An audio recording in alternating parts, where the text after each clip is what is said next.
अस्सलाम वालेकुम नाज़रीन, मुनज़्ज़म पाकिस्तान के साथ मैं हूं मुनज़्ज़म। इस वक्त हम डिस्ट्रिक्ट कचहरी ज़िला कचहरी लाहौर में मौजूद हैं, जहां पर दुआ ज़ारा केस के हवाले से आज सुनवाई होनी थी।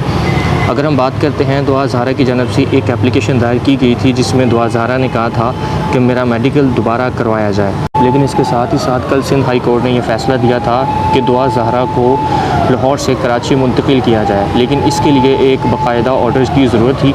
लिहाजा आज कराची से टीम इस वक्त लाहौर में मौजूद है और फर्दर जो प्रोसीडिंग हो रही है उस हवाले से भी आपको ज़रूर मालूमात देंगे। कुछ दिन पहले दुआ ज़ारा ने शेल्टर होम में जाने के लिए एक दरख्वास्त दायर की थी। उसमें ये वाज़े तौर पर सेशन कोर्ट की जानब से ऑर्डर जारी किए गए थे कि दुआ ज़ारा की मर्ज़ी के बगैर इसको यहाँ से नहीं लेके जाया जा सकता। चूँकि अब ये केस ट्रायल कोर्ट कराची में चल रहा है, लिहाजा आज कराची से लाहौर पुलिस आई है और अभी इस वक्त अदालत के ताले लगे हुए हैं, ब्रेक का टाइम है। कुछ देर बाद आपको हम लाइव मनाज़िर दिखाएंगे यहाँ से और आपको बताएंगे कि यहाँ पर मज़ीद क्या पेशरफ्त हो रही है। अभी वकला हज़रात भी हमारे पास आ रहे हैं, उनसे भी बात करेंगे और पूछेंगे कि फ़र्दर क्या प्रोसीडिंग हो रही है इस केस के हवाले से। आप इस वक्त जो मनाज़िर देख रहे हैं रिज़वान अहमद साहब की कोर्ट के बाहर के मनाज़िर हैं, जहाँ पर आज दुआ ज़ारा केस के हवाले से सुनवाई की जा रही है।